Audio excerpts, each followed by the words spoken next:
Conventional wisdom says that your love life will change when you meet the one.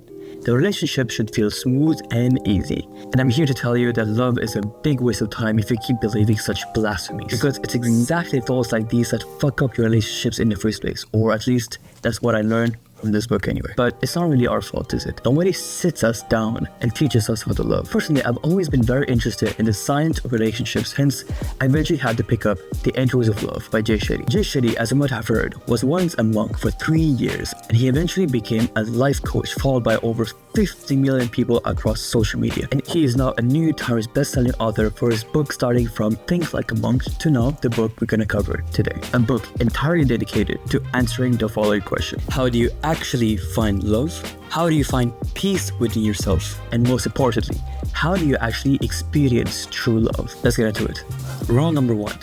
Let yourself be alone. To be honest, when I first picked up this book, I kind of wanted to throw it off because what the hell is this rule? Isn't this book supposed to teach me how to love? Why is the very first rule preaching me to be alone? But me even thinking that was exactly why I needed this rule in the first place. If you type online, when will I find love is literally second place in most popular searches. The fear of ending up alone is so ingrained in most, if not all of us. If you don't like yourself, many of your dreams, goals, and passions are directly correlated to the fear of not dying alone, or at least to the fear of not being able to spread your seeds. But Jane makes a good point on how solitude is the foundation on which we build love. This chapter is the most boring of all, but I have to admit, this is the most important chapter of all.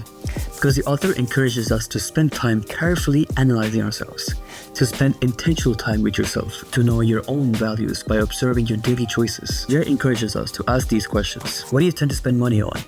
What tiny habits do you get into? What personalities or people do you usually spend time with? When was the last time you got angry or emotional at something? And why did they evoke such emotion from you?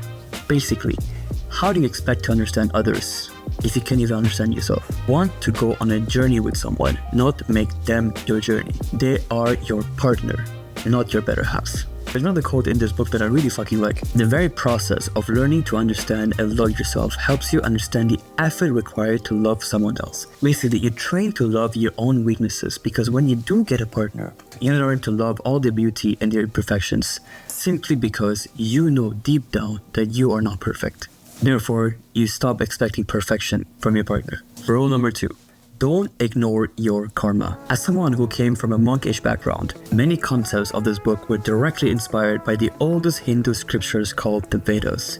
They were written on palm leaves 5,000 years ago in Sanskrit. And apparently these scriptures talk about love in the ways that we cannot even fathom. However, I still like to take a minute to explain what karma actually means because so many people get it wrong. Because most people think that when you do bad shit will follow. But that's simply not the case, and Jane makes it very clear in that book. It's the law of cause and effect. If we make a choice or take action with or without proper understanding, we receive a reaction based on that choice.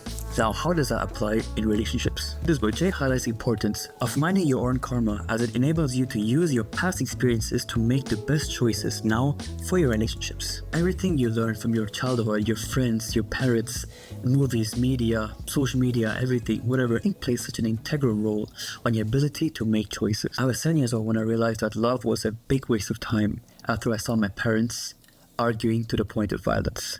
Imagine a 7-year-old child seeing the woman that he loves the most getting hit to the ground, powerless. It broke my soul apart. After that, I kind of went on a path of becoming a bully at school. It was a way for me to show my power and frustration onto those weak kids at school when I couldn't show any at home. That came from the cycle of karma that I've inherited from my father, and probably from his father before him. This is the karmic cycle. The karmic cycle explains how we are meant to learn from our choices and strive to make better choices. Do you consciously or even unconsciously allow your past mistakes to dictate your own choices, to dictate your life, to dictate your relationships? Basically, there are 2 types of outcomes. You made a decision. You like the outcome. Therefore, you keep the cycle of karma going. For example, me as a child, I liked the fact that I was a bully at school. Yeah, when I was 12, I loved being bullied. I loved being able to show my power. Therefore, I just kept the karma going. The karma of violence. And outcome number 2, you make a decision, but you end up not liking the outcome. And therefore, you are trying to break that cycle. At 18 years old, I realized that I just no longer wanted to be this violent. It just wasn't doing me any good. Therefore, I worked hard to break that cycle of violence. Therefore, the goal of this rule is to purify your karma. Basically, the gist of the chapter is, do you consciously or unconsciously allow mistakes of the past getting repeated onto your relationships? Rule number 4, your partner is your guru. Love does not consist of gazing at each other, but in looking together in the same direction. I think this quote perfectly represents this entire rule. True story.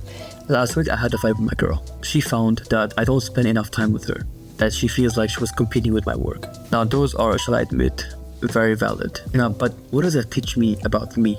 What is she actually complaining about down to the root of it? It could be because she's trying to tell me subconsciously that I suck at time management. Or maybe she's trying to say that I should chill out with work and spend more time having fun.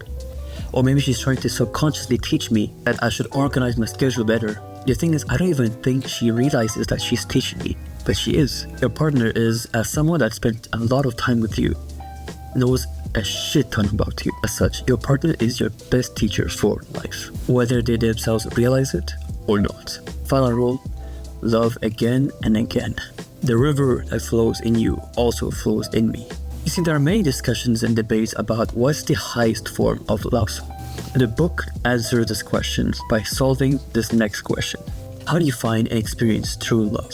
And ultimately, the solution is very simple. Number 1, strive to become a better person, therefore apply the previous rules. But most importantly, number 2, we have to look beyond the self and shift to how we can serve others. You experience true love by giving love to others. Love means noticing that everyone is worthy of love and treating them with the exact same respect and dignity, just like any living beings would deserve. When you connect yourself to the world, you realize that you are one with the whole. When we serve others, we serve ourselves. Deep shit if you ask me, god damn. To be honest, this part is actually pretty complicated. That's why I've made a step-by-step video on how to love, inspired by the symbol of Romance himself, if you click on the video somewhere. On that one guys, that's all I had to share. I'll see you on the next one. Take care.